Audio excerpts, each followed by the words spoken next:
Good evening, ladies and gentlemen.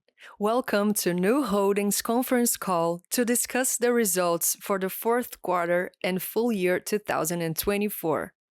A slide presentation accompanies today's webcast, which is available on Nu's Investor Relations website, www.investors.nu in English and www.investidores.nu in Portuguese.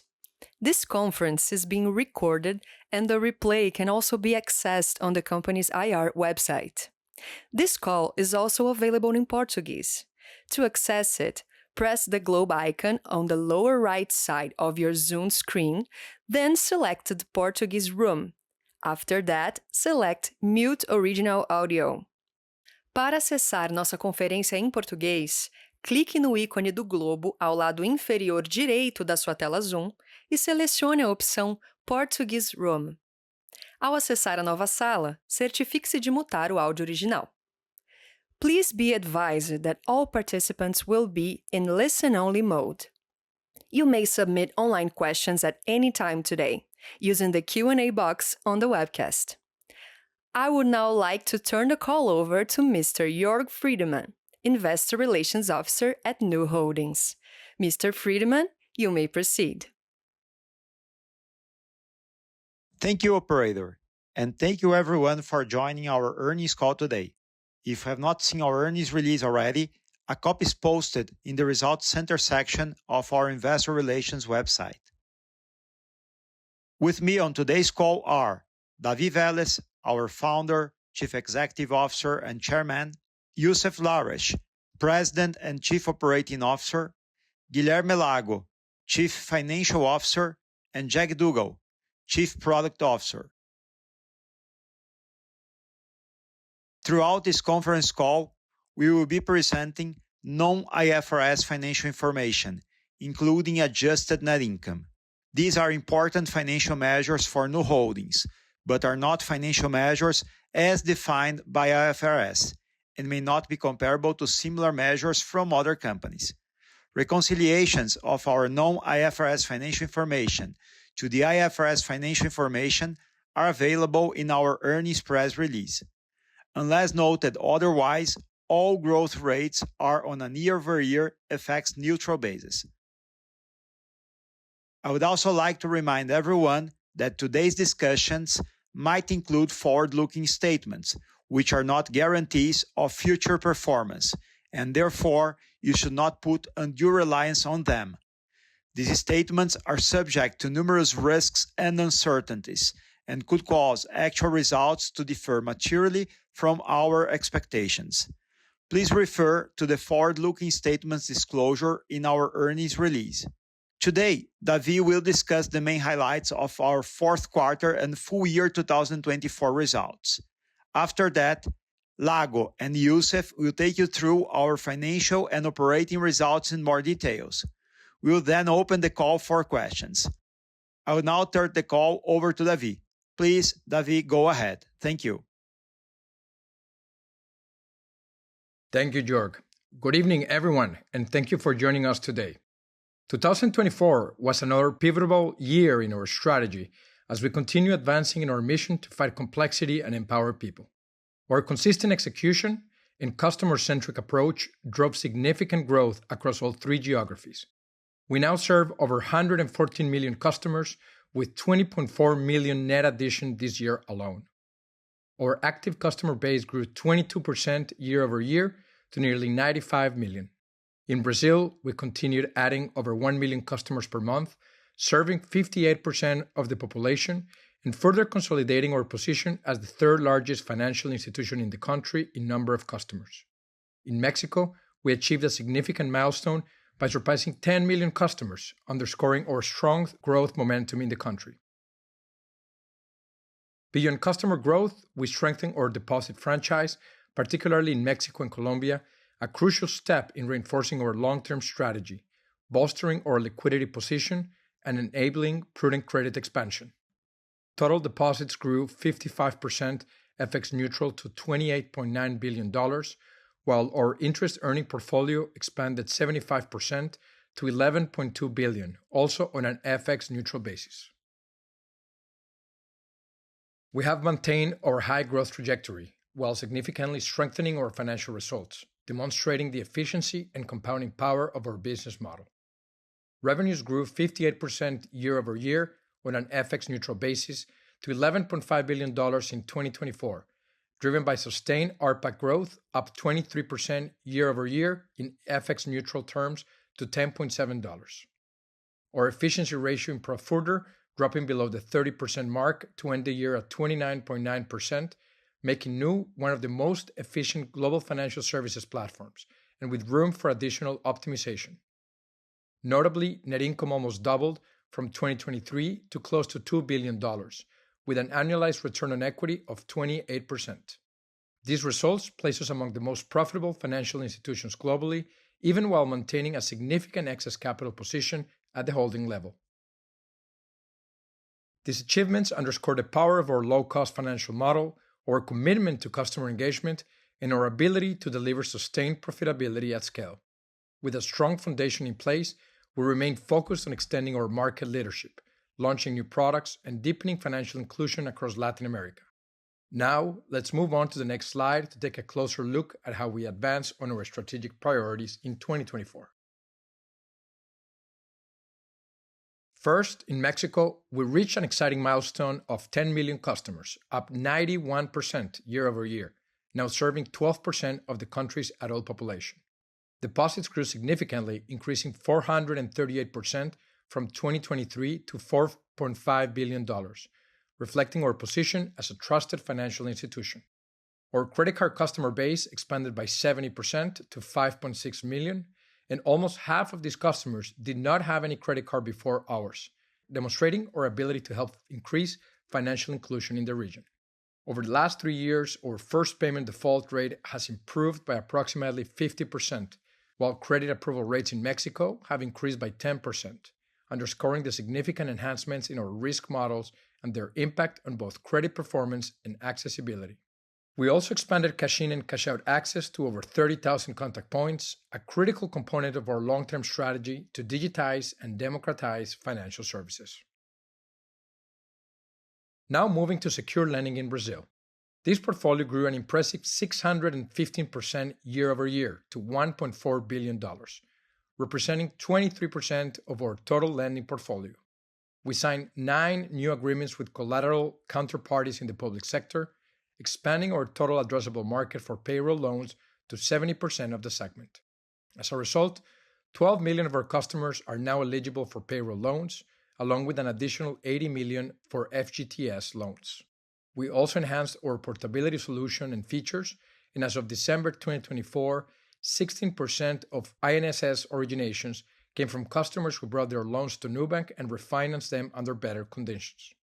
At the same time, we captured over 30% market share in FGTS originations, underscoring our strategy's success and product market fit, as well as the power of our low-cost distribution model. Building on our success in Brazil, we made significant strides with our high-income strategy, expanding our reach with close to 700,000 Ultravioleta customers, a 132% year-over-year increase. Credit card performance was also remarkable, with quarterly purchase volume from Ultravioleta credit cards increasing 106% year-over-year to $1.8 billion in Q4, and accounting for 10% of our Brazilian credit card purchase volume. Our NPS of 84 continues to set us apart as the most loved brand among high-income customers, alongside a 16% increase in brand consideration. Finally, our Money platform is becoming a bigger reality. Nu Marketplace had over 1 million customers shopping on our platform throughout the year. We also launched Nu Travel, enabling customers to plan their trips seamlessly and securely within the app, with the guarantee of the best price bundled with a multi-currency account for even greater convenience. And in an exciting development, we introduced NuCel, our MVNO service in partnership with Claro, further diversifying our offerings, strengthening Nu's ecosystem, and expanding our addressable market. As we continue making progress in our 3 geos, we remain very excited about the exciting opportunities we have ahead by expanding Nu's platform, increasing the market share of our core products, and further monetizing our existing customer base. Additionally, capturing growth in new verticals with our Money platform strategy is gaining traction, significantly broadening our total addressable market.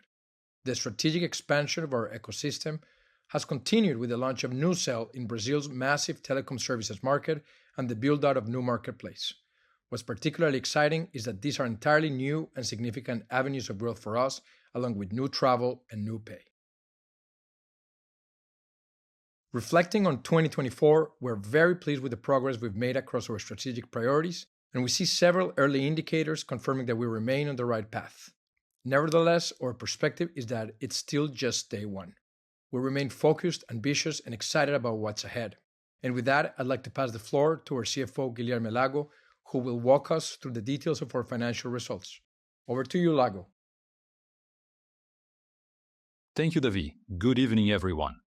As David noted, 2024 was an exceptional year, marked by strong and consistent revenue growth, deeper customer engagement, combined with solid operating margins and profitability, all of which further validate the power and efficiency of our business model. Let's take a closer look at our fourth quarter results and how we have continued advancing across the key pillars of our strategy. Beginning with customer acquisition, we saw another quarter of strong growth, adding 4.5 million new customers to our platform and ending the year with 114.2 million customers, a 22% increase over 2023. As our customer base continues to expand, our focus shifts increasingly towards engagement and retention. Our active customer base also grew by 22% year over year, with our monthly activity rate reaching 83.1%. Please note that activity dynamics in Mexico and Colombia differ from Brazil's, as we refine our product offering in these two important markets. While customer growth in Mexico and Colombia outpaced Brazil this quarter, initially lower activity levels in these two countries temporarily impacted our consolidated activity rate. Turning to revenue expansion, as shown on the first chart on slide 10, Nu continues strengthening primary banking relationships, now representing approximately 61% of our active customer base. This strong performance underscores our ability to capture a larger share of wallet through effective cross-selling and upselling, further reinforcing our position as our customers' primary financial partner. We are also very pleased to see that recent cohorts are reaching this level of primary relationship at an accelerated pace. The chart in the center shows that the average number of products per active customer has now reached 4.1, also demonstrating the success of our cross-selling strategy, even as we continue welcoming a growing number of new customers. By effectively introducing our products to these new customers, we deepen engagement and further strengthen our role as their main banking partner. The last chart illustrates the combined impact of these two powerful dynamics. Best-in-class customer engagement, coupled with our growing cross-sell capabilities, enables increasingly positive results. While our average monthly RPAC stands at approximately $10.7, our more mature cohorts are already reaching $25, demonstrating the strong long-term monetization potential of our model. Please note that the RPAC dynamics shown in this slide also reflects the accelerated growth of our customer bases in Mexico and more recently also in Colombia. While our deposit strategy in this market may initially attract more customers who engage primarily with the Cuenta product, one that generates relatively lower RPAC levels, we are highly confident in the long-term value of this approach. As we have seen in Brazil for nearly a decade now, this strategy lays the foundation for deeper engagement and greater monetization down the road. As depicted in the left-hand chart, our monthly RPAC experienced a slight decline of 3 cents. However, on an FX-neutral basis, it expanded 5% sequentially and 23% compared to the prior year, despite rapid customer growth in the new geographies, as I mentioned before. Again, we remain confident in our ability to continue increasing RPAC to its full potential as our customer base matures with time. The chart on the right shows revenues hit another record high this quarter of nearly $3 billion, up by 50% year over year. This remarkable growth was driven by the ongoing expansion of our active customer base and the strong RPAC levels we continue to achieve. Our total credit portfolio also experienced robust growth in the fourth quarter of 2024, increasing 45% year over year and 13% quarter over quarter, both on an FX-neutral basis, reaching a total of $20.7 billion. This strong performance was driven by growth across both lending and cards. During the quarter, our credit card portfolio maintained its upward trajectory, supported by further expansion in the shares of wallets across all customer segments. This portfolio expanded 28% year over year and 9% sequentially on an FX-neutral basis to reach $14.6 billion. Meanwhile, our lending portfolio more than doubled during the year to $6.1 billion, a 22% sequential gain, also on an FX-neutral basis. Lending continued outpacing credit cards, reaching 29% of our total portfolio. Consistent with previous quarters, our lending cohorts demonstrate strong credit performance, enabling us to further scale originations. This growth is driven not just by increasing customer eligibility, but also by gradually expanding ticket sizes and loan durations, which remain a fraction of industry averages. This approach underscores our significant growth potential, but also reflects our ability to navigate challenging environments with agility and resilience, as we have demonstrated during previous economic downturns in Latin America. Now, let's look at a breakdown of our credit card portfolio. Interest-earning installments continue growing quarter over quarter. However, this growth was overshadowed by strong seasonal expansion in non-interest earnings balance, bringing the share of interest-earning installments down to 27% of the overall credit card portfolio. Please note that this outcome aligns with the expectations that we shared last quarter, following the intentional deceleration of Pix financing for specific risk bands.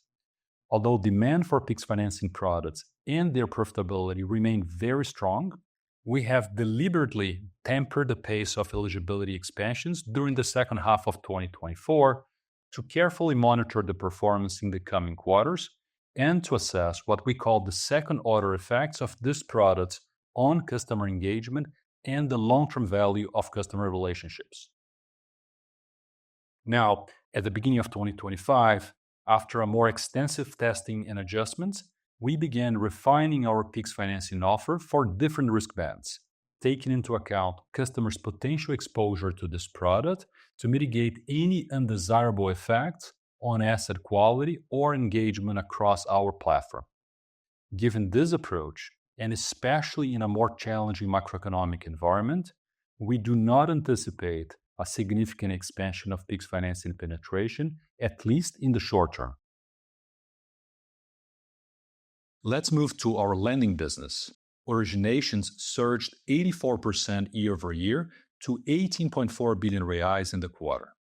Unsecured lending remained the primary growth engine, originating 15.6 billion reais and demonstrating our success in fostering financial inclusion for both individuals and SMEs in Brazil. Now, our secure lending originations reached 2.8 billion reais in the fourth quarter of 2024, representing 15% of our total lending originations. Notably, these originations are 100% in-house, generated exclusively through our platform, and do not include portfolios acquired from third parties. Equally exciting is the strong performance of FGTS-backed loans, which expanded to over 60% of our total secure lending originations. News market shares of new originations in this product has already surpassed 30%, reflecting the strong market fit of our fully digital distribution channel. This year, we also made significant progress towards achieving product parity, and we are pleased with the early performance indicators of new features for public payroll loans in Brazil, such as portability, top-ups, and refinancings. Additionally, we successfully integrated and launched operations with Brazil's armed forces, a very key milestone in expanding eligibility. To further grow our total addressable market, or TAM, we have signed new collateral agreements, now totaling 11, including partnerships with several major Brazilian states and municipalities. These agreements will allow us to reach over 70% of the TAM for public payroll loans in Brazil in the coming months, expanding access for newly eligible customers and supporting continued growth in originations.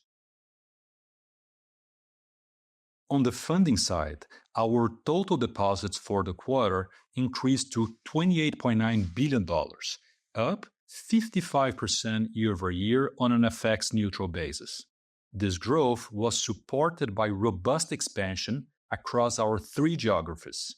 In Brazil, deposits reached $23.1 billion, an 11% sequential increase on an FX-neutral basis. Additionally, our deposit rate strategy in Mexico and Colombia continued to yield excellent results. It has significantly increased deposits in both countries, furthering our mission to empower our customers to take control of their financial lives, while also adding financial resilience and strong liquidity buffers to our operations in these countries. Even after reducing the spread over the interbank rate, our operations in Mexico accumulated $4.5 billion in deposits, a fourfold increase from 2023, highlighting our ability to enhance cross-selling opportunities while still improving unit economics. Lastly, our performance in Colombia exceeded our expectations. Deposits reached $1.3 billion, just 2 quarters after launching Nu Colombia's checking account, and placing us among the country's top 5 financial institutions based on demand deposits for individuals. Net interest income rose significantly, increasing 57% year-over-year and 9% sequentially on an FX-neutral basis, reaching a record high of $1.7 billion. Conversely, our net interest margin contracted 70 basis points to 17.7% this quarter. This was primarily driven by the very same factors that we highlighted last quarter. First, lower credit yields, reflecting ongoing shifts in both product mix due to the increasing share of secure loans and customer mix, as we continue testing price elasticity in line with our improving risk profile. Second, funding costs also increased as a result of stronger deposit growth in Mexico and Colombia, and consistent with our deposits rate strategy in these new geographies, which are still remunerating deposits at a premium to the benchmark rates. Additionally, FX movements once again negatively impacted our NIM, as the FX rate used to translate the numerator depreciated more than the FX rate applied to the average interest earning assets of the denominator. Now, looking ahead to the mid and long-term profiles, we remain confident that the balance sheet optimization will be the primary driver of future NIMs, especially as deposits normalizations in Mexico and Colombia take place. Regardless of interest rate trends, we see significant opportunity to expand originations by shifting funds from cash to credit. With our loan-to-deposit ratio still at significant low levels, we believe there's a lot of room to improve efficiency and further strengthen our profitability levels. Now, let's turn to the last pillar of our strategy, maintaining a low cost to serve. We continue to believe that our platform is one of the most cost competitive in our markets, and represents a significant competitive advantage. Accordingly, we remain committed to keeping our cost at or below $1 per active customer for the foreseeable future. Once again, we achieved this goal with a cost to serve per active customer of 80 cents of the dollar. On an FX-neutral basis, this represents an 11% year-over-year increase, largely due to seasonal spikes in data and processing usages. Simultaneously, our RPAC grew by 23% over the same period, highlighting the strong operating leverage of our business model. Our gross profit reached $1.4 billion this quarter, an 8% sequential increase and a 44% increase from 2023, both on an FX-neutral basis. Gross profit margins stood at 45.6%, returning closer to 2023 levels despite higher funding costs we expected in our new geos. This performance also reflects the strength of our business model, which continues to deliver significant profitability even as we expand and invest in new markets. Over the past quarter, we continue demonstrating our ability to drive operating leverage as our business scales. Our efficiency ratio improved significantly, closing the quarter at 29.9%, and 150 basis points improvements from the previous quarter and over 610 basis points better than last year. This progress underscores the strength of our low-cost operating model, which enables us to sustain strong growth and drive product innovation while maintaining efficiency. With ongoing investments in technology and automation, we remain confident in our ability to further optimize our platform as we continue to scale. Net income in the fourth quarter reached $553 million, up 7% sequentially and 85% year-over-year on an FX-neutral basis, while our net income margins expanded 300 basis points to 18%. Additionally, adjusted net income for the quarter increased by an impressive 87% from 2023 levels to $610 million. Our strong bottom-line results further demonstrate the effectiveness of our strategy and the resilience of our business model. While we are pleased with our fourth quarter performance, our focus remains on maximizing the long-term value of both our customer relationships and our company. This approach entails making deliberate short-term investments to unlock future growth opportunities, enhance customer engagement, and reinforce our leadership positions in the markets where we serve.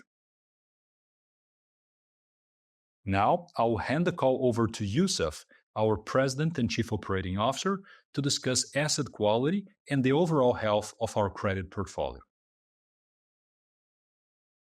Thanks, Lago. Hi, everyone. Starting as usual with NPL trends. Our leading indicator, the 15 to 90 ratio, declined sequentially by 30 basis points to 4.1% in the quarter. Beyond the normal seasonal decrease we see in early delinquencies in the fourth quarter, this improvement was driven by mix shifts, one, towards lower-risk customers in credit card, and two, towards lower-risk products, given the growing mix of secured lending within our portfolio. 90-plus NPLs decreased by 20 basis points to 7.0%, both in line with seasonality and as a result of past trends in 15 to 90, which have been decreasing for 3 quarters in a row now. Those decreases in 15 to 90 are now showing up in the 90-plus ratio, which, as we've mentioned in past calls, behaves as a lagged stock indicator of long-dated delinquencies.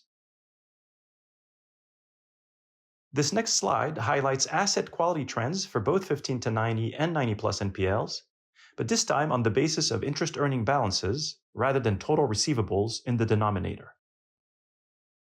As you can see, the trends have remained stable to declining in recent years, reflecting the strength of our credit underwriting and portfolio management capabilities. This demonstrates that we are being rewarded for the additional risk we've taken, reinforcing our strategic focus on maximizing the lifetime value of customer relationships rather than solely optimizing delinquency metrics over the short term. Let's now turn to our renegotiated portfolio for an update on key trends. Renegotiations have remained relatively stable over the past year, with the majority of their volume occurring before 15 days overdue, as a result of our low-friction, proactive approach to this customer experience. This helps customers reorganize their finances early, lowering the risk of delinquency while minimizing the impact on NPLs. And as shown on the right-hand chart, we maintain a robust provision coverage level of more than 200% over 90-plus balances of our renegotiated portfolio, underscoring our prudent risk management and focus on resilience across our credit operations. In line with the growth of our credit portfolio, credit loss allowance expenses increased by 12% sequentially on an FX-neutral basis, reaching $804 million this quarter. In turn, risk-adjusted NIM compressed by 60 basis points in the quarter, driven by the 70 basis point decline in NIM explained by Lago earlier, partially offset by a 10 basis point improvement in cost of risk. To conclude this section, we are sharing an analysis conducted with one of our data providers, which compares the performance of our credit card portfolio to that of the Brazilian market. The 6 charts on this slide show 90-plus NPL time series segmented by risk band, where the purple line represents new and the gray line the rest of the industry. As you can see, across every segment, our portfolio consistently outperforms the industry, resulting in lower delinquency rates within a risk band. This reflects the strength of our credit underwriting capabilities, which are based on a more precise risk assessment of each customer and the sloping of credit limits to make them more appropriate to each individual customer alongside other factors, such as achieving a higher share of principality, meaning that more customers use Nu as their primary financial institution, which further enhances usage and repayment behavior and strengthens overall portfolio performance. With that, let me now turn the call back to David. David, go ahead, please. Thanks, Youssef. As we look ahead, we remain in the early stages of leading a profound transformation in financial services, both in Latin America and globally. Although we have maintained a remarkable growth trajectory since founding Nu, today we only capture a fraction of financial services revenue worldwide, which reinforces our belief in the vast opportunity still ahead of us. Our strategy continues to prioritize responsible and ambitious growth over short-term earnings gains, and we see 2025 as another pivotal year of investment, during which we will deepen our presence in Brazil, Mexico, and Colombia, expand our product portfolio, and lay the groundwork for our long-term ambitions. With this in mind, I'd like to outline our 2025 priorities through what we call our 3-act story. Starting with Act 1, building the largest and most loved retail banking franchise in Latin America. This is our focus today and where the majority of our resources, time, and focus remain allocated. While we have achieved significant scale, our market share still represents less than 4% in revenue terms, only a fraction of its full potential. In this growth phase, we will continue nurturing customer love, scaling our credit operations, and increasing principality in Brazil, Mexico, and Colombia, all while delivering a seamless, fast, and globally reliable app experience. Moving to Act 2, expand beyond financial services.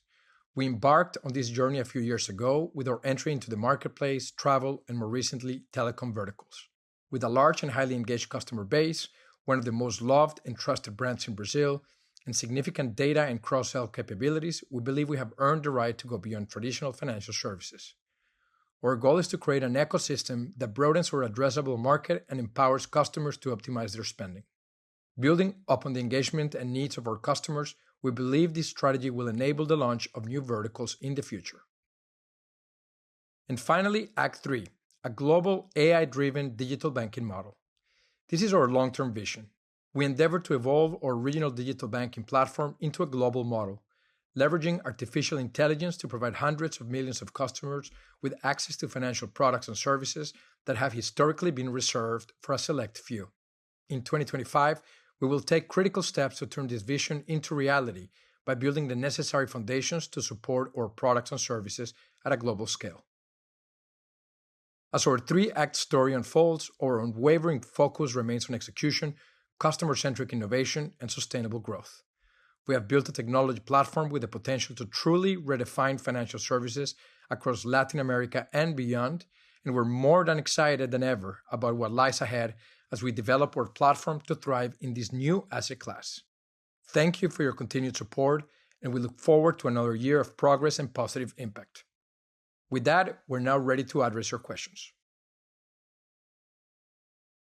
We will now start the Q&A session for investors and analysts. If you wish to ask a question, please press the reaction button and then click on Raise Your Hand. If your question is answered, you can exit the QE by clicking on Put Your Hand Down. Please limit yourself to one question and a follow-up. If you have further questions, please re-enter the QE. You may submit online questions at any time today using the Q&A box on the webcast. I would like to turn the call over to Mr. Jörg Friedemann, Investor Relations Officer. Thank you, operator. Could you please open the line for Jorge Kuri at Morgan Stanley? Hi, everyone. Congrats on the numbers. Thanks for the opportunity to ask questions. I wanted to ask about a comment that Lago made earlier regarding PIX. Can you just clarify what not expanding PIX in the short term means? Is this not expanding it as a percentage of the portfolio? Or is it actually not expanding it in absolute balances so that it will shrink, I guess, as a percentage of your total credit card portfolio? Thank you. Hi, Jorge, this is Lago. Thanks for your question. So what I meant is that we should not grow PIX financing as a percentage of the overall portfolio, not in absolute terms. So yes, overall, PIX financing should continue to expand, but more in line with the overall expansion of our credit card portfolio in Brazil in the very short term. So as we mentioned in the prior call, we basically reduced the eligibility growth of PIX financing for the lowest kind of credit bands of PIX financing, primarily to address what we saw some deteriorations in second orders impacts related primarily to NPS, churn, and engagement. And here it's important to highlight that the overall profitability and resilience of the PIX financing portfolio continues to be remarkably positive, but we wanted to improve the way that the customer is being presented and the customer journey so as to minimize or even eliminate any potential negative second order impact. We have been working with our teams over the course of the past months in such improvements. We now have about 12 tests in the market to improve the journey of the customers. We are seeing some encouraging results, and I'm encouraged to believe that we will be able to resume growth in percentage terms over the coming quarters, but I don't want to create any expectations that this resumption of growth will happen necessarily in the next 1 or 2 quarters. And Jorge, here, let me add one point here related to this, because I think it's a good opportunity to understand, even go back to culture. This is a great example of a product that is very profitable, and we've shown profitability, and that if we were optimizing for short-term profitability, we would continue growing significantly. But here we have a choice to make, which is prioritizing short-term earnings over improving in some ways the user experience. And as we've always said, we're optimizing for the long run, we're optimizing for long-term consumer love, and we're just not happy necessarily with the secondary order effects on NPS. So we'd rather take it slower, continue improving the user experience, the user interface, the long-term NPS of the consumer, and accelerate the growth once we are very comfortable with that. And I just think it's a good example of what improving and optimizing long-term NPS means, even though it might cost us a bit on the short-term earnings per se. Thank you. That's very clear. If I may add a follow-on, because I'm guessing PIX has had an impact on your NIM and risk-adjusted NIM. Is it possible for you guys to help us understand the different moving parts on risk-adjusted NIM, for example? I mean, Lago, you talked about the funding cost increase in Mexico and Colombia, the temporary increase in funding costs in Mexico and Colombia because you're growing the business had a negative impact on your NIM. Taking on more risk type clients, and then the FX portion. Can you sort of like walk us through the bridge of what each of these items has had the impact on, say your risk-adjusted NIM, which is now 9.5%, and it was 11% 2 quarters ago. So that 150 basis point, more or less, how does it break out between the different components? No, great question, Jorge. So in the fourth quarter of 2024, our NIM dropped by about 70 basis points, and you can probably see this in, let me get here the right numbers, but you can probably see this in one of the slides that we have presented in the earnings. Out of those 70 bips drop that we saw, I would say that the most relevant factors were, number one, the FX, right? So the FX, we use different FX rates when we translate the local currency into dollars, the denominator and the numerator. So the numerator is usually employing kind of average FX. The denominator is typically translated employing end of period FX. And the use of those different FX rates explains about 45% of the 70 basis points contraction. The remaining 55% of the contraction is largely equally explained by two things. Number one, the drop in yields in the overall credit portfolio in Brazil as we grow secure lending more than we grow unsecured lending in terms of loan balance. And two, as a result of the growing deposits in Mexico and Colombia, which are still paying kind of interests that are higher than the interbank deposit rates. So those are the three things, Jorge, that I believe justify the contraction of the NIM. Now, if we move to risk-adjusted net interest margins, you do have the same kind of 70 basis points to which I alluded before. And then you have positive 10 basis points on cost of risk performing slightly better than expected.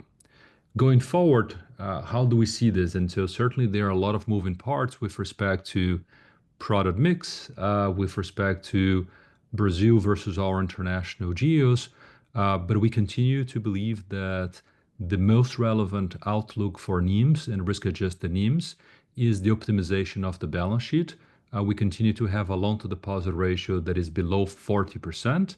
As our loan book grows and we shift part of our liquidity from treasury bonds to credit portfolio, we do expect to see NIMs expanding in the medium term. Thank you, Lago. That was exactly what I was looking for. And thank you, David, as well. And our next question comes from the line of Eduardo Rosman from BTG Pactual. Hi, everyone. I have a question here regarding one of your slides. I think it's slide 26. I think, Youssef, you show how Nubank has been performing, right, better than peers in credit cards underwriting, right? So I think that the low and growth strategy, the principality kind of explains, part of that, But what about unsecured personal loans, right? Which is where you've been kind of accelerating at the margin, right? Do you believe you can achieve, the same level of outperformance as you did in credit cards? Is that a different product? How we should we should think about it? Should we think about, them combined, So if you could help us understand, it would be helpful. Thanks. Hi, Hosman. This is Youssef. Yeah, thanks for the question. You're right. So even though the analysis we presented here on page 26 applies to credit cards, I expect the same dynamics to be playing out in unsecured loans as well. It's just in credit cards, it's a little bit cleaner as an analysis to do because you can identify those loans with a little bit more precision than unsecured loans. Typically, unsecured loans tend to be packaged with other types of partially secured or other types of collateral that would show up in various data sources that are hard to kind of parse out. But I would say, the ability to do low and grow in unsecured lending would show up in the form of very small tickets in the beginning for new customers or customers that don't have a proven track record of repayment. Then over time, we get repeat usage. When we get repeat usage and we have more performance data, we can actually increase the amount of loan exposure that we give out to a customer to be able to borrow. And likewise, the more data we have, the more precise our risk assessment can be. So like all those dynamics are applicable to unsecured lending as well. And we believe that credit underwriting expands to that product class equally. Oh, great. Thanks. Now our next question comes from the line of Tito Labarta from Goldman Sachs. Hi, good evening. Thank you for the call and taking my question. I get my question on the secured lending. You mentioned here, 1.4 billion in secured loans. So you seem to, much bigger than kind of we had thought. I think it's the first time you disclosed this, and you continue to grow the originations there. I just want to understand how do you think about the growth, the continued growth of that, both from FGTS and payroll loans, now that I think on the payroll loan side, you have signed several agreements, you have the portability. Do you think this growth should accelerate even faster? Also, particularly in a year where macro is a little bit more challenging in Brazil, do you think this can really be a big driver of growth and profitability for the rest of the year? Just help us maybe contextualize the growth or the opportunity set of the secured lending portfolio.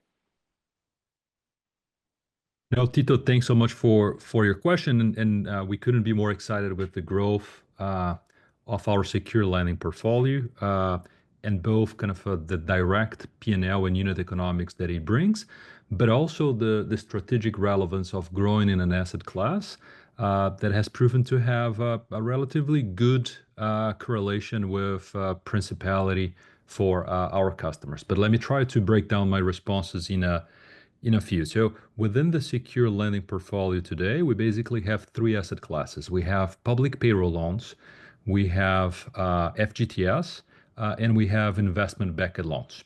So public payroll loans, we have over the course of the last 12, 15 months, been basically improving products and features focused primarily on the two major collateral lines, namely INSS and SIAPE. By the end of 2024, I believe that we have reached what we call product parity with the market. So our customers today can do first loans, can do refinancing, can do top up with portability. So we do expect that just relying on those two main collateral agreements, which account together for more than 50% of the target market, we will see an acceleration of our originations and loan portfolio throughout 2025. Now, in addition to INSS and SIAPE, we have now signed over 9 or 10 new collateral agreements, including with the Brazilian Armed Forces and the largest states and municipalities of the country, which should only add fuel to the fire. And in fact, in January 2025, we have seen historical high originations for public payroll loans and secure lending in general. So we are excited with that, with the prospects of public payroll loans, secure lending. Now, going to the second asset class, FGTS, that has been what we believe to be a fairly successful entry strategy into a new product. we estimate that we already account for more than 30% of the originations of FGTS financing in Brazil, which we see with no positive lens for two reasons. First, it is a very profitable, very resilient asset class in itself, but also it showcases how successful a direct-to-consumer, fully digital distribution channel can play out in Brazil. And we hope to take the learnings that we have accumulated with FGTS into public payroll loans. And then finally, the third asset class, which is investment-backed loans, which accounts for, give it or take 10, 15% of our total originations. And we'll continue to expand in line with the expansion of our customer base and asset class. So those three asset classes are what we consider to be today our secured lending, and we think it will only pick up throughout 2025. It is also timely, Tito, to highlight the prospects of private consignado, which you have been writing about and many other people have been talking about, which is a completely new asset class that may be formed in Brazil, even though technically this asset class already exists today. The changes and improvements that are expected to be brought to the market can really unleash the growth of a new form of consumer credit in the country. And it will not only be able to increase the size of the pie of consumer credit in Brazil, but also materially improve the terms and conditions of credits to Brazilian consumers. So we have been working very closely with the Brazilian government, with other industry participants, and we believe that this could be a very good opportunity for our customer base and for Nubank to continue to expand its share of wallet. Great, that's very helpful, Lago. If I can, just to follow up, just to think about the profitability of the payroll, because it's a more secured product and yields are much lower, and we were seeing risk-adjusted NIMs coming down. But I imagine you also have, as you mentioned, you have a lot of capital. You can leverage up the balance sheet. So how do we think about profitability of payroll loans relative to the profitability of credit cards, personal loans, and sort of where the bank is today? So you are absolutely right, Chito. So the profitability, if you measure this on a ROE, the ROE of the secure lending asset class is in fact lower than the ROE of the unsecured lending and lower than the ROE of credit cards. However, I would not agree with the assertion that the growth in secure lending is expected to dilute our overall ROE. Why do I say so? Because we will not be growing secure lending at the expense of credit cards or at the expense of unsecured lending. We will basically be putting to work the excess of liquidity and the excess of capital that we have in the balance sheet. So if I were to illustrate this more simplistically, we are basically shifting part of our treasury bond portfolio in Brazil to fund our secure lending business, which in itself has a much bigger NIMs and risk-adjusted NIMs for us. So it does have lower ROIs or lower ROEs, but it should not be dilutive to the overall level of profitability of the company. On the contrary, it should help us kind of optimize balance sheet deployment and overall profitability levels for the company. Not to mention, Tito, the fact that it is an important product to foster additional primary banking relationship, additional engagement, which in itself will bring kind of lots of long-term benefits to the relationship of Nubank with our now over 110 million customers in Brazil. That's very clear. Thank you, Lago. And our next question comes from the line of Thiago Batista from UBS.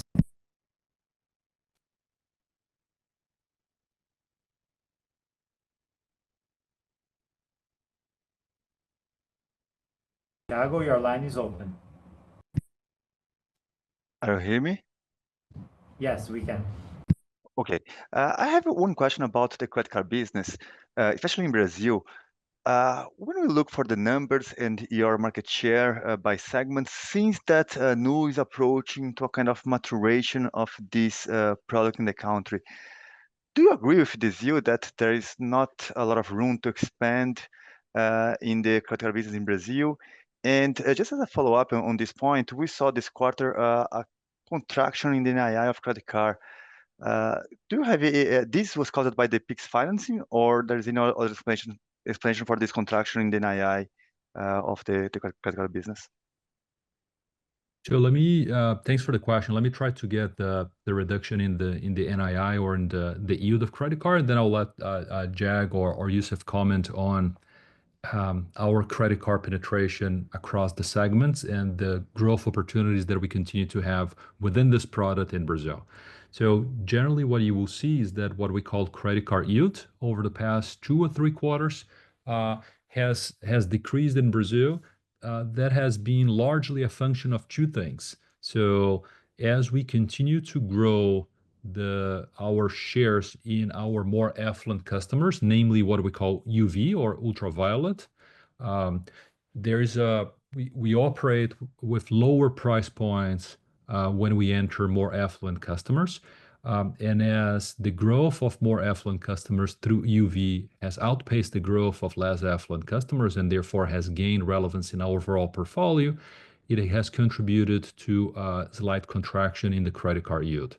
The second thing, which is more related, Thiago, to the last 2 quarters, since the beginning of the second half of 2024, as we identify the second order impacts of PIX financing, and we reduce the expansion of eligibility in these customers, that also has created some headwinds for credit card yield. But overall, this is a product that continues to generate very healthy ROEs and very healthy levels of credit resilience, which we are very happy to continue expanding.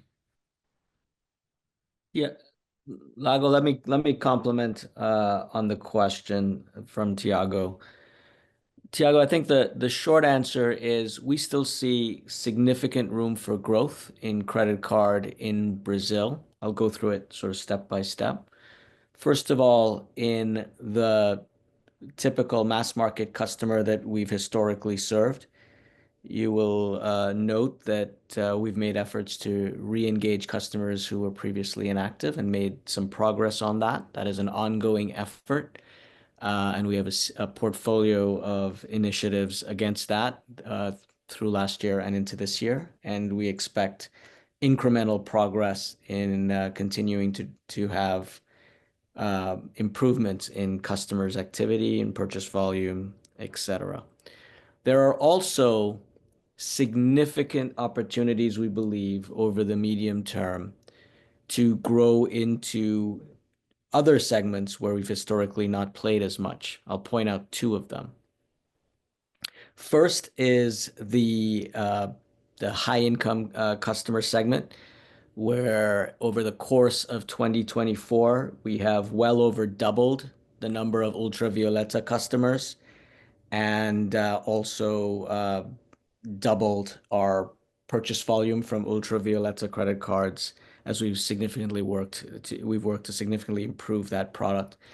We've also started to get some very good early traction for small business customers, so-called PJs, in the credit card product. So steadily over the medium term and beyond, we expect that there's significant room to grow in our credit card product just in Brazil, where, as you will note, we've only had today about 14% market share as indicated by purchase volume. And so we don't think we're anywhere near the frontier of what is possible with the business model.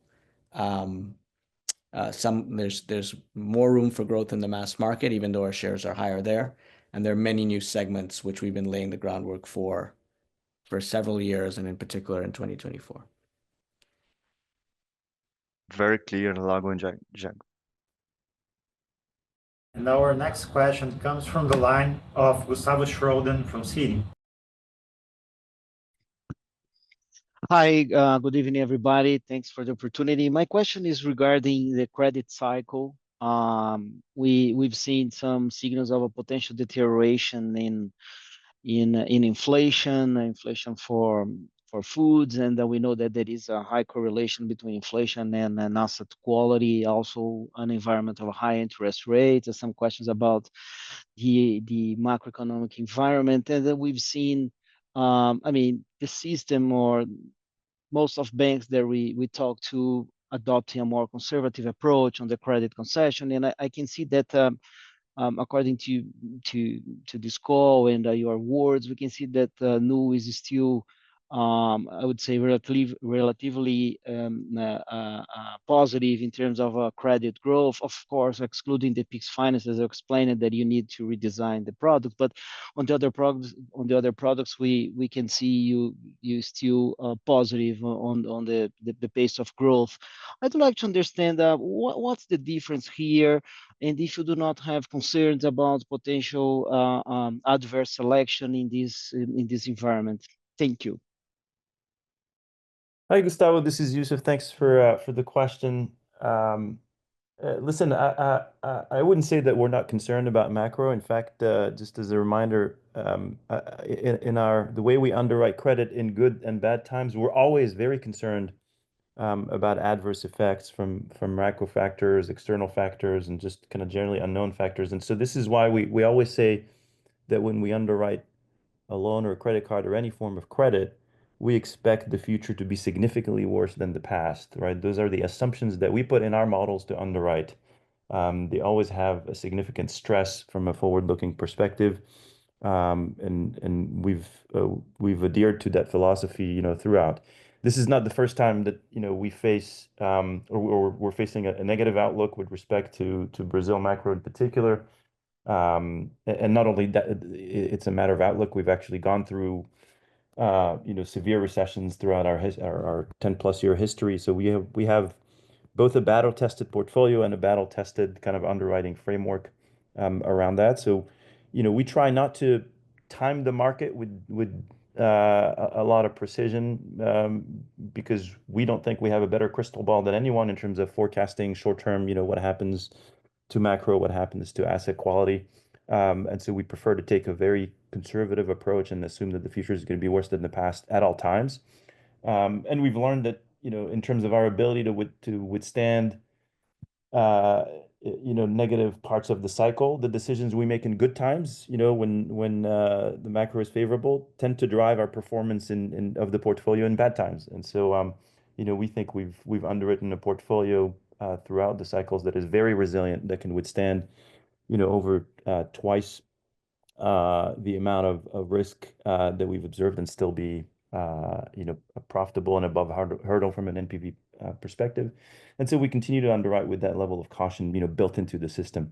In addition to that, we're not blind to the fact that the forecast has worsened in Brazil. And so when we do not just underwriting, but when we do allowance and provisioning, we do reflect, a slightly worsened forecast in terms of how much we provisioned. So those are some of the ways we think about that, and we remain really confident in our ability to continue to underwrite and continue to grow, in both good and bad parts of the cycle as we have in the past. Okay, very clear. Thank you, Yusuf.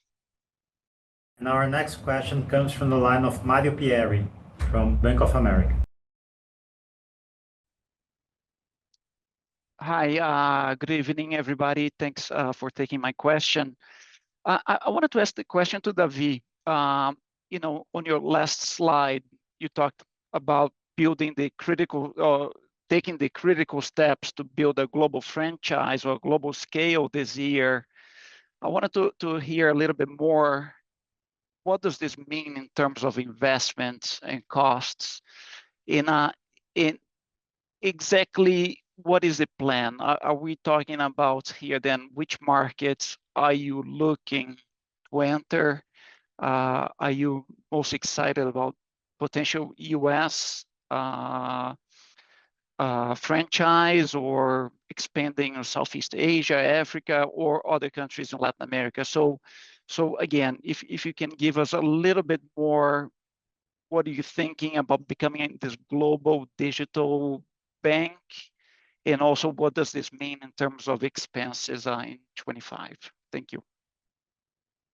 Sure, happy to. So going back a bit to where we started the business, the basic hypothesis of Nubank since 2013 is that the digital banking model that we are growing is the right business model to bank 80-90% of the world population. 20, 30, 40 years from now, we're not going to be seeing people going to a banking branch. It's going to be much more of an exception than a rule. And we think about the past 10 years in Brazil, Mexico, and Colombia as having been able to prove that hypothesis, at least in the first market, which is Brazil. I think what we can show when we show our Brazilian business today, we can prove that this is a model that, number one, can reach more people and can include more people into financial services, can do it with a higher quality, with a higher net promoter score, can do it with a much lower cost, and also with a higher profitability. It's a superior business model because it makes every stakeholder better: consumers, investors, and employees. So, and Mexico and Colombia is going in the same direction. I think we're very good. We're very happy so far with the result that we've seen so far, and it's following very similar paths to Brazil, even though the markets are differently in a number of different ways. So in a way, we think about the first 10, 11 years of Nubank history of proving the hypothesis in this core banking market in Latin America. Then the question is, how do we go for the next 10 years? And I think over the next 10 years, we'll continue to go after that hypothesis of testing this model really in more countries beyond Latin America. There are a number of complexities to do that. This is not an easy model to internationalize, especially the way we do it, which is we want to become the primary bank account of our customers. We're not just a wallet. We don't want to be just a wallet where you leave some cash to do some payments or some remittances. We want to be the primary bank account of customers. We think that's the most valuable strategic positioning in banking because of all the advantages that brings. And to be primary bank account, we have to go very deep in these markets. We have to get banking licenses. We have to get connected with a number of different local parties. So therefore, it has been a relatively slow internationalization. A big part of that speed of that internationalization has to do with our technology platform. Nobody in history, as far as we can tell globally, no other global bank, global consumer retail bank, has been able to build a multi-country platform that is extremely efficient, that has one code base, that ultimately could give them a significant advantage in expanding. And that's what we've actually been building this already for about 18 months and probably have another 18 to 24 months. And is something that will continue maybe forever, is having a proprietary core banking platform that allows us to be in multiple countries, that allows us to launch new countries with relatively low investment. So getting specifically to your question, what this really means is we're continuing to build this technology platform and this technology infrastructure through 2025. It's not going to be a meaningful expense change versus what we already have been investing. We've mentioned last year that 30 to 40% of our employees today are building products that are generating no revenue. So we're investing significantly for these next 10 years of evolution already. That is true for 2023. That is true for 2024. Will be true for 2025. Won't be a significant change versus what you've seen in 2024. And once we pick a country or countries, we're going to always do it in a way where it's more of a call option approach, where we start slowly, we invest little money up front. And as we get confidence and conviction about markets, we're going to continue to invest significantly. That's what we did Mexico. That's what we did Brazil. We launched Brazil with $1 million. We launched Mexico with about the same. So you won't expect us doing big bang approaches in new big markets. We'll take a much more careful approach, testing the hypothesis at every angle, trying to leverage our own technology and our own capabilities, and do it in a way where if we find this significant upside, we'll invest much more on that. So long answer to your question, which is effectively, don't expect any meaningful changes in expenses. That's already embedded in the type of expense and investment that we've already been doing for a few years. Okay, no, that's clear. But when we think about it, right, like I think you mentioned that today you only have 4% market share of the profit pool or of the revenue pool of the countries where you are operating. It feels like, right, it still is, you are still at a very very early stage in the current countries. Like, wouldn't it be more, I guess, wouldn't it make more sense first to continue to grow in these countries and make sure, right, that you get the strategy right, especially in Mexico? It feels like you're going in the right direction, but yeah, it will probably take a few more years before you become profitable, and it's a very competitive market, right? The Brazilian market is also evolving. We're seeing competitors ever since you enter the market, they're adapting, right? So my main concern is, okay, I get 30 to 40% of employees are working on projects that don't generate revenues today, but what about senior management, like the distraction, right? Like that you are gonna have when you try to become like a global franchise. So again, sorry for the question, but it feels like maybe a little bit too early, that maybe you should be bigger in your existing countries before you start thinking globally. No, I think it's a phenomenal question, and I think you're right, and you're actually saying exactly what we're saying, which is the focus. And if you listen, if you go back a bit to what I said initially, the overwhelming focus of management and the company remains on what we called Act One. So Act One, which is Brazil, Mexico, and Colombia, continue to have over 90% of all the focus of the company. We think this is the highest priority. We think Mexico is a huge opportunity. We're excited about what the secure lending opportunity, Brazil, the 4% revenue market share that you mentioned in Latin America. It's tiny. There is a lot that we can do increasing the revenue shares, especially in the 3 countries that we operate, which account for 60% of the entire revenue share of Latin America. So you and I are aligned. The point, though, is right now for internationalization specifically, getting ready is a multi-year effort. And so it is prudent to start investing 1-2% of our capacity to be ready to do that in a few years with much more investment of resources and energy. So we cannot do this fully sequentially. You got to do a little parallel execution there. 90% plus goes into core. Even the 40% metric of employees investing in stuff that don't generate revenue, they are associated with Act Two, which is going financial services, and that is associated with the markets that we are today. But for internationalization specifically, today is a tiny percentage of our capacity that is going into figuring out that next phase of growth that we have ahead. All right. Now it's clear. Thank you very much. Thank you. Great question.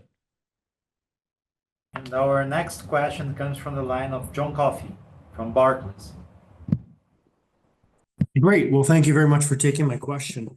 I saw that your principality is now at, I think, 61% of your active customers, so up from 60% last quarter. I know this is probably going to be a challenging question to answer, but can you give me any kind of high-level way of thinking about what these, 1-point increases in principality, what that could mean to the P&L and the model in general? Any, again, views on what we should see if you went to 62%, all other things being equal, what that impact would be on revenue, margins, net income? Yeah, John, thanks so much for your question. Look, I think I wouldn't necessarily get too focused on principality going up by 1% or down 1%. There is some seasonality effects there, especially given how we measure principality, especially in the fourth quarter of the year. There's a higher concentration on purchase volumes and transactions that may kind of bring principality a little bit up and then eventually a little bit down. But I think if I step back and try to address your question, the primary banking relationship metric for us, which is a metric that we have been evolving over time, is one of the most important operational KPIs for the company, because we do believe that primary banking relationship is one of the holy grails of digital bankings globally.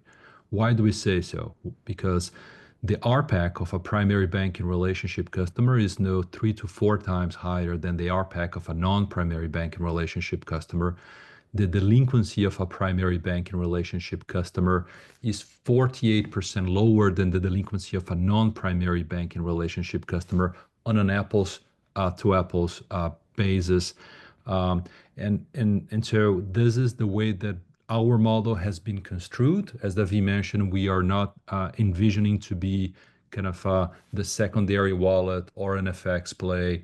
We often mention that we are not in the business of collecting social security numbers. We are in the business of becoming the primary banking relationship of our customers. And in a world, especially in Brazil, in which open banking or open finance is expected to unfold positively over the coming quarters, we think it is going to even increase the relevance of becoming the primary banking relationship of our customers. So it's not only a long-term strategic angle, it's also a very short-term kind of a P&L boost. And this is one of our primary kind of North Stars.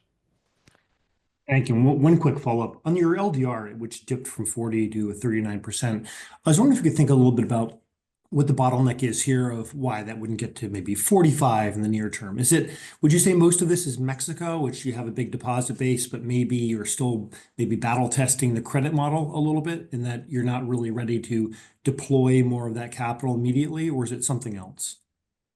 No, I think, look, let me address 2 points on this good question, John. So first, when you look at any financial institution with an LDR of 39%, I think the first question that one may ask is, look, why don't you drop the deposit rates that you're paying, or why don't you increase the loan book that you have in order to optimize the balance sheet? I think the first approach is we do believe, as we mentioned before, that we want to be the primary banking relationship of most of our customers. And in order to achieve that, we do need to be the place where they make payments, receive payments, store value, and therefore having a very relevant deposit franchise is very strategic for us, not only from a primary banking relationship perspective, not only from a funding perspective, but also from a data acquisition perspective. So we do not see necessarily having a low LDR as a sign of weakness of the model. On the contrary, it should be seen as a way that we are getting more and more customers' principality and engagement through our platform. Now, of course, we do aim and we would love to be able to grow our credit book faster and faster over time in order to kind of optimize the balance sheet. But we also have to be fairly responsible that scaling credit books, specifically unsecured credit books, it's something that you have to do with a very systematic credit underwriting discipline, and you cannot necessarily double or triple your credit book just because you got more deposits. You need to do so carefully and with the right level of credit resilience and thoughtfulness that we believe we have been doing over the past years. So that's, I think, the disconnect that we have been seeing over the past quarters. The growth in deposits in Mexico and Colombia over the past 2 quarters have certainly contributed to lowering our loan-to-deposit ratio. But in both countries, mainly in Mexico, we are very confident that 2025 will see a very pronounced ramp up in the velocity with which we grow the loan book there. Every single credit metric that we observe in Mexico is performing as per our expectation or even slightly better than expected. And that will kind of lay the groundwork for us to continue to improve the balance sheet in each of those geos. Thank you very much. And our next question comes from the line of Yuri Fernandez, JP Morgan. Good evening, everyone, and thanks for the opportunity of asking questions. I would like to ask about unsecured personal loans, if you can provide some more color on the strategy for this product, especially in Brazil. Very good origination. It's the product growing the fastest that you have, like more than secured lending. That is a less mature product, right? When we look to the number of clients, it is growing, but it's growing a little bit less than the balance. So my question here is, like, where is the growth coming from, right? Is this a higher duration strategy? Are you going to new customers? Is this linked to the lower loan yield we are seeing? So if you can provide a little bit of color. And just a question also related to this product. This is usually a higher risk product for most of the time. And we do see you being more selective on Pix Finance, but not in this product, right? So why somewhat different approach between Pix Finance and unsecured personal loans? Thank you. Yuri, thanks for the question. This is Jag. I'll try to answer your questions in order. First of all, I would mention to your last point that credit quality has been getting stronger in lending, and we look product line by product line at all of the trends, the first order credit trends, second order customer impacts, etc., and make those decisions in a very granular way. So that basically describes, why we are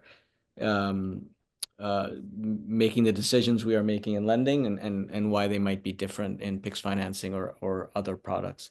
Let me zoom out though and talk more broadly about our unsecured lending strategy. And as you've noted, we've seen very healthy growth over the quarter and over 2024 as a whole. There are a couple of hallmarks to what we've been doing that's been driving those results. First, we've significantly increased the mix of unsecured personal loans that are going to customers who've already taken a first loan with Nubank. And as a result, we understand and have vetted the risk dynamics. So an increasing mix of our personal loan portfolio are second loans, are loans to active customers versus, in earlier years when the business was much less mature and much less scaled, we were offering loans to customers for the first time. So now we're offering loans to customers who we vetted, who have either finished paying a loan or are on course to do so in a very healthy way, and we have greater confidence. That helps a second dimension of our success, although it's only a part of it, which is that we've been able to do two things simultaneously across our lending portfolio, which are the following. Adjusted for risk, and that matters, but adjusted for risk, for any given level of risk, we have been able to offer larger loans, and we've been able to offer lower interest rates, better pricing to our customers over the course of 2024 through, as I mentioned, getting to know our customers better from a personal lending perspective, and also through significant investments in credit modeling, which have yielded really significant results, and we expect that to continue through this year as well. And the third thing I would mention is that similar to what I talked about in credit card, where the bulk of our book was in the mass market historically, we are now starting to expand personal lending and adjust the product to be a better fit for new segments. And again, I'll mention the same two segments I mentioned when we talked about credit card: high income and small businesses. And in high income, for example, those customers require significantly larger max principals. They expect lower pricing given their lower credit risk on average. And that required significant testing on our part over the last 12 plus months. But as we've gone through that cycle of testing and experimentation, we're now able to provide that to a much better degree, and we're seeing good response from our high income customers. Similar dynamic on the small business side. So those are the key things that explain the significant success we've had in 2024 and in Q4 on unsecured lending.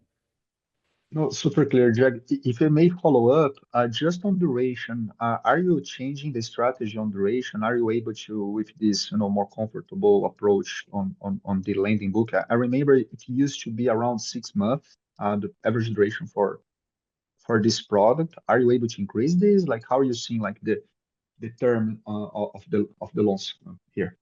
Yeah, Yuri, that's a great question. I apologize for missing it on the first go round. It's a great question. What I would say is we are working to increase duration as makes sense for our customers, and we are optimistic that we will be able to incrementally increase duration over time, relatively slowly. But moving in that direction of longer durations. We have several efforts that are in, I would say, the relatively early stages of testing to move things in that direction. So yes, I would expect to go in that direction, but I wouldn't expect that to be dramatic or rapid in terms of that trajectory. No, great. Thank you very much. Thank you, everyone.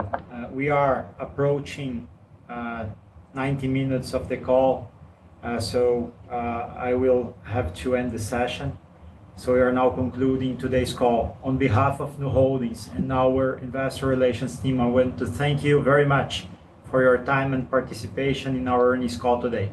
We are very excited with our developments in 2024, and we continue sharpening our execution to build a new asset class that goes beyond traditional financial services in the years to come.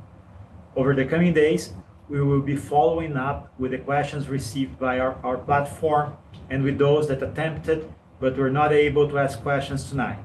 So please do not hesitate to reach out to our team if you have any further questions. Thank you and have a good night.